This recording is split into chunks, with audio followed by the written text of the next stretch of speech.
Y me pregunta Alejandro García que ahora ¿qué hacemos? ¿El derecho a defenderse justifica borrar Gaza del mapa? No. Ya está respondida tu pregunta bien.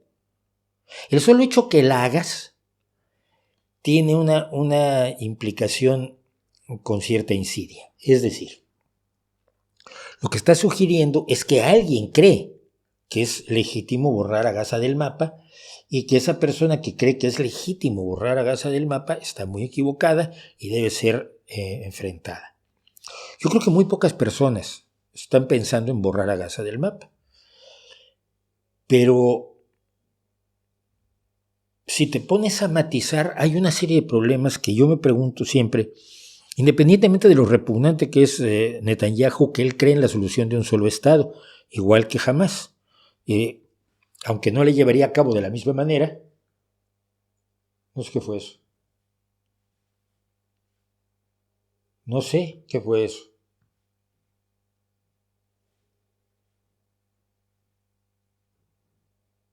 No tengo la más remota idea de qué fue eso. Porque no he tocado nada aquí. No he tocado absolutamente nada aquí. Bueno, Netanyahu cree en la solución de un solo Estado, es decir, que todo lo que hoy es los territorios palestinos sean parte de Israel y que los palestinos se integren como ciudadanos en Israel. Esa es una visión. La otra visión es la visión de Hamás, que es tirar a los israelíes al mar o mandarlos que se vayan a vivir a donde sea. Hay 12 millones de personas, a algún lugar se podrán ir. Ya sabes tú que cuando hay 5,000 inmigrantes, algunos se ponen como la loca, entonces me imagino que con 12 millones habrá problemas bastante más graves, pero no importa. Echas a los israelíes y todo lo que hoy es Israel y los territorios palestinos, los territorios donde viven y tienen su autoridad, algún nivel de autodeterminación los palestinos, pues serían un solo califato islámico regido por la Sharia. Ninguna de las dos soluciones de un Estado es atractiva. La solución es la solución de dos Estados. Pero independientemente pues de ese horror de Netanyahu, porque se cambia de gobernantes al paso del tiempo, mi pregunta es esta. Hamás entra, invade Israel, asesina a 1,400 personas, muy poquitos de ellos gente de la policía o del ejército, fundamentalmente civiles. Incluso veíamos ayer, porque me llegan las cosas y verlas es un horror, a un chico palestino que era conductor de autobús y que había sido uno de los conductores que llevaron a los jóvenes al festival que se llevaba a cabo en el desierto, y entonces por haber conducido el autobús los Hamás lo mató y vimos el asesinato en el video subido por Hamás. Entonces Hamás comete este acto aterrador, que no es un acto de resistencia. La resistencia no justifica tampoco matar a 1,400 civiles. Hamás está imbricado, es el gobierno de Gaza. Tiene una red de túneles en Gaza donde se ocultan. Se mimetizan con la población. Tú como primer ministro de Israel, ¿qué haces? Si no atacas, tu propia gente te va a decir, puedes decir cómo me vas a defender a mí si acaban de matar a 1,400 personas brutalmente. ¿Cómo lo haces? Yo hay una cosa que recuerdo y que siempre me pareció aterradora, pero por otro lado también hay que contextualizar. En 1982, un grupo de terroristas palestinos tomaron la Villa Olímpica en Múnich, mientras estaban llevando a cabo los Juegos Olímpicos, y tomaron como rehenes a la delegación israelí, o a varios integrantes de la delegación israelí, de los cuales mataron a varios. Eran un comando de varias personas, no me acuerdo si eran 8, 10 o 12, el comando de terroristas palestinos que secuestró y asesinó a varios atletas israelíes. A lo largo de los siguientes años, muchos años, el gobierno, la inteligencia y el ejército israelíes fueron identificando a cada uno de los terroristas palestinos que habían participado y los fue asesinando donde quiera que estuvieran en el mundo. A ver, andar asesinando gente, enemigos tuyos en otros países tampoco es bueno. Putin lo hace y no me parece correcto. Pero fue la solución que tuvo la primera ministra Golda Meir. seleccionar, encontrar a uno por uno a los asesinos y liquidarlos, como un acto de guerra. Y fue criticadísima por hacerlo, además, debo decirlo. ¿Se puede atacar quirúrgicamente a Hamás sin tocar a la población civil?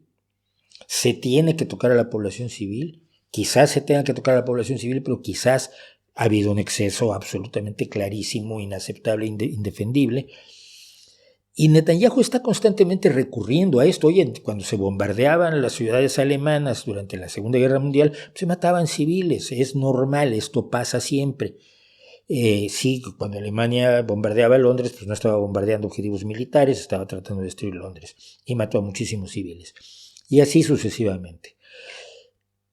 Netanyahu lo dice como una justificación, pues nosotros estamos matando civiles porque estamos tratando de matar a la gente Hamás. No sé si lo están haciendo. Pero independientemente de eso, ¿cuál sería la forma correcta de responder a la invasión de Hamás? Yo no creo que haya una reforma, no creo que haya una forma correcta. Pero trato de entender hasta cierto punto la reacción, la inevitabilidad de la reacción y cómo llego a la conclusión, perdonen ustedes, que Hamás sabía exactamente lo que iba a pasar. Cometiendo este ataque iba a provocar una reacción de Netanyahu, porque Netanyahu es así. Y esa reacción de Netanyahu les iba a traer un apoyo internacional que no habían tenido nunca. Y un apoyo internacional ciego. Veía yo un video en el que alguien se acercaba con chicos de las universidades estadounidenses. Oye, ¿firmarías aquí en apoyo de Hamás para liberar a Palestina? Sí, cómo no. Y dice, bueno, pero déjate que te explique. Primero, lo que estás firmando tú es el apoyo a que 12 millones de israelíes sean aniquilados, echados al mar, sacados de sus casas. No, espera, ya no estoy. Y que se instale un país donde a las mujeres no se les permita ir a la escuela, donde tengan que llevar el velo, donde no puedan salir a la calle sin permiso de sus maridos y donde a los homosexuales se les ejecute. Entonces los chavales estadounidenses decían, uy, no, espera, yo no firmo eso. Sí, ya ves que eso es Hamás. Eso no es la liberación de Palestina, es Hamás. Creo que Hamás sabía exactamente lo que hacía y creo que ha triunfado en este caso y me parece aterrador que unos terroristas triunfen así, porque todo el apoyo que está recibiendo la causa palestina es apoyo más a Hamás que a la causa palestina, que es absolutamente legítima y que debe ser defendida, así como debe condenarse y denunciarse los bombardeos indiscriminados de Israel sobre objetivos. Es que había 2 de Hamás, sí, pero mataste a 700 personas por alcanzar a 2 de Hamás, o ya no podrías hacer esto más quirúrgicamente, que las herramientas actuales de la guerra y de la inteligencia nos permiten hacerlo. Sabemos que se puede hacer. Entonces, todas esas complicaciones salen de pronto de la cabeza, la gente se va a simplezas como esta. ¿El derecho a defenderse justifica borrar Gaza del mapa? Por supuesto que no. Hamás está martirizando a su gente, y lo decía uno que yo retuiteé el otro día. Decía él, lo que hacemos está plenamente justificado y nadie puede decir que no. Atacar a esos civiles era perfectamente justificado y nadie nos puede acusar por ello y nosotros somos mártires y vamos a martirizarnos todos. Oye, espera, tú estás diciendo como Hamás que te vas a martirizar, pero estás martirizando a millones de palestinos que no son Hamás. Pero Hamás sabe perfectamente lo que está haciendo al martirizarlos, al impedirles que evacúen, por ejemplo, al usarlos como escudos humanos y finalmente al decirles, no tienes por qué dejar tu casa porque Israel lo diga, oye, tienes toda la razón del mundo, pero es que te van a bombardear.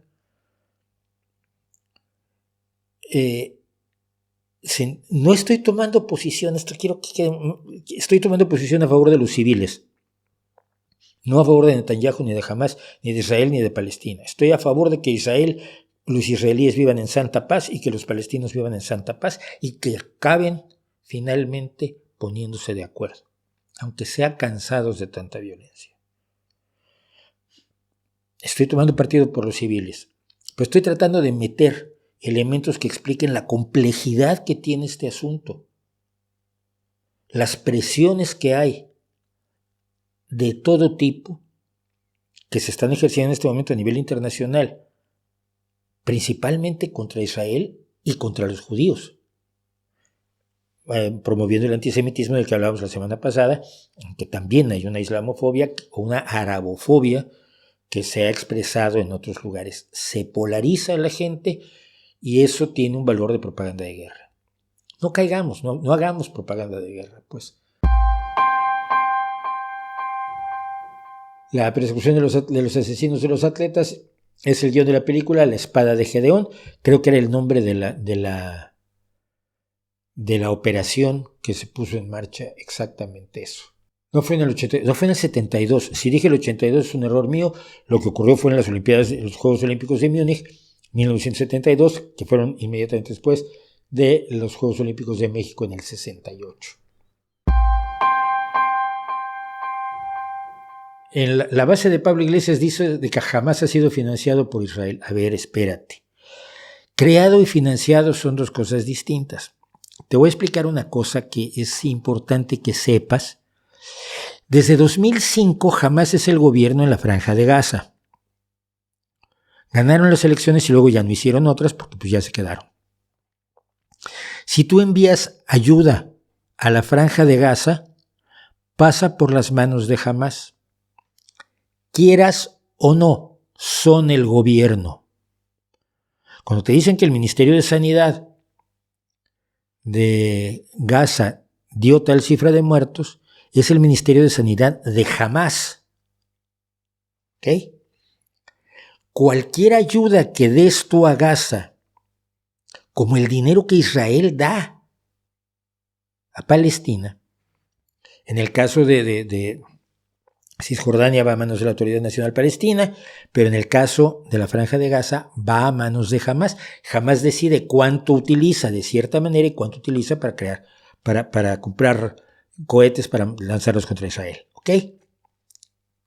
Esa es una. Todos los que han financiado, apoyado a gente en la Franja de Gaza han dejado parte de su dinero en manos de Hamás y es inevitable. No puedes no hacerlo. 2.